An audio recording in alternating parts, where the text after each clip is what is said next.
Desakan untuk bank sentral menerbitkan digital currency ini semakin menguat seiring dengan semakin populernya cryptocurrency dan juga dominasi yang semakin kuat dari perusahaan-perusahaan swasta yang mempunyai sistem pembayaran e-money atau uang elektronik. Nah, karena itulah berbagai bank sentral di sejumlah negara ini berlomba-lomba untuk mulai mengkaji penerbitan digital currency mereka. Diawali oleh China yang di sini menjadi salah satu pionir, kemudian sekarang Jepang juga tidak mau ketinggalan meluncurkan kajian ataupun eksperimen untuk digital currency. Nah, bagaimana dengan rupiah? Kita akan ulas bersama dalam Rupiah Digital Ragu, Yuan dan Yen Digital Melaju berikut ini. Oke, kita lihat dari informasi yang paling baru dulu yang datang dari Bank of Japan. Ini Bank of Japan telah resmi memulai pada 5 April hari Senin kemarin eksperimen untuk menerbitkan Central Bank Digital Currency atau Yen Digital. Nah, mulai kemarin Senin sampai eksperimennya ini pada Maret 2022. Bisa kita lihat di sini ada 3 fase, 3 tahap uji coba, 2 tahap yang pertama ini namanya proof of concept.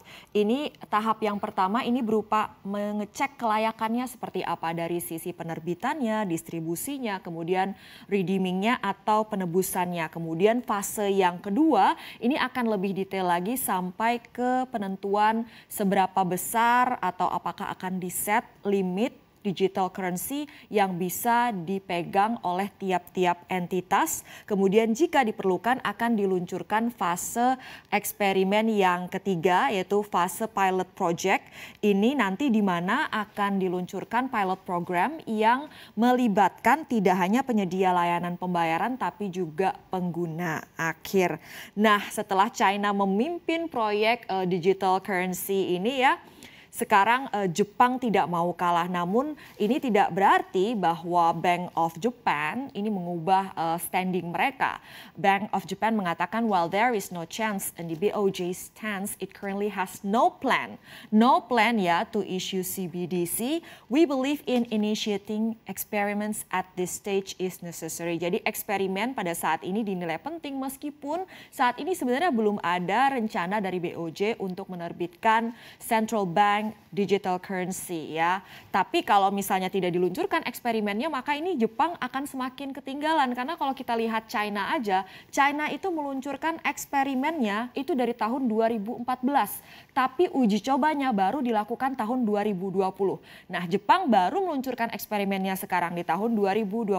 Bisa terbayang ya, butuh waktu berapa lama sampai nanti bisa ke tahap China saat ini, tahap uji coba yang melibatkan provider pembayaran dan juga pengguna. Nah, kita lihat sih negara-negara mana sih yang sudah bereksperimen dengan mata uang digital atau Central Bank Digital Currency. Yang pertama menjadi pionir adalah China dengan digital yuan. Sudah dilakukan untuk eksperimennya ini sejak tahun 2014 membentuk gugus tugas atau task force.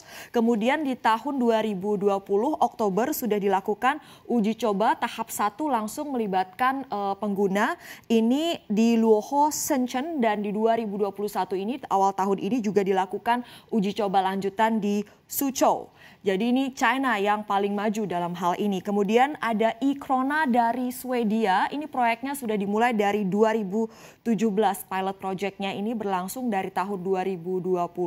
Kemudian sampai 2021 Februari. Tapi kemudian diperpanjang sampai Februari 2022. Kemudian ada Bahama. Nah, Bahama ini sebenarnya menggunakan dolar Bahama. Tapi dia meluncurkan eksperimen Central Bank Digital Currency yang dia sebut sebagai Cent Dollar. Nah, ini eksperimen ini sudah diluncurkan sejak 2019. Jadi Cent Dollar ini mematok atau mengepek 1:1 terhadap $1 USD. Kemudian ada organisasi negara-negara wilayah Timur Karibia ya. Mereka punya yang namanya eksperimen untuk digital currency DXCD. Nah, ini tuh sebenarnya tujuannya apa sih? Tujuannya itu jadi sistem pembayaran alternatif untuk warga atau masyarakat yang tidak mempunyai kartu kredit. Jadi mereka tetap bisa bertransaksi di gerai-gerai maupun juga di e-commerce dengan biaya transaksi yang lebih rendah. Kemudian eksperimen juga dilakukan oleh Marshall Islands. Ini penduduknya hanya sekitar 58.000 saja. Jadi mereka mata uangnya sebenarnya ikut dolar Amerika Serikat karena ongkos untuk mencetak uang fiat atau uang fisik itu dinilai kurang ekonomis ya. Jadi mereka melakukanlah sebuah eksperimen dengan digital currency pada 2018 lalu. Ini digital currency-nya namanya Sovereign. Nah, Sovereign ini tuh sifatnya sebagai alternatif uang digital untuk meningkatkan sistem pembayaran di negeri yang penduduknya hanya sedikit itu ya. Oke, kemudian kita lihat. Nah, sebenarnya central bank digital currency ini seperti yang tadi saya sebutkan, semakin kuat desakan untuk central bank menerbitkan sendiri digital currency mereka di tengah popularitas cryptocurrency dan juga semakin masifnya penggunaan uang elektronik oleh raksasa-raksasa teknologi ya, seperti di China itu Tencent dengan Alipay itu sudah sangat mendominasi ya. Akhirnya semakin banyaklah dibahas soal central bank digital currency ini. Tapi sebenarnya dasarnya apa sih? Ada 3 elemen utama untuk central bank digital currency ini. Yang pasti dia adalah mata uang digital dan dia diterbitkan oleh bank sentral dan dia diterima universal. Cryptocurrency misalnya untuk pembayaran kan tidak diterima secara universal. Bahkan muncul resistensi tidak hanya dari bank sentral tapi juga pemerintahan-pemerintahan seperti itu. Jadi kalau central bank menerbitkan sendiri digital currency mereka, yang pastinya transaksi pembayaran ini akan terpangkas, biayanya akan lebih efisien, akan lebih aman juga, dan kemudian ini akan memudahkan juga untuk para pengguna melakukan transaksi pembayaran ketimbang mereka misalnya menggunakan cryptocurrency ya. Kemudian secara umum berdasarkan target penggunanya ada 2 kategori central bank digital currency ini. Yang pertama adalah retail atau general purpose CBDC, ini berarti untuk masyarakat umum ya target penggunanya. Kemudian ada wholesale CBDC, ini targetnya adalah institusi keuangan yang punya simpanan atau rekening di bank sentral. Jadi kalau yang ini lebih terbatas penggunanya, ini akan lebih luas ya. Kemudian selanjutnya kita akan lihat, nah riset sudah dilakukan oleh Bank of International Settlements, dirilis tahun 2020 kemarin. Hasilnya seperti apa? Mereka melakukan survei terhadap bank sentral di seluruh dunia.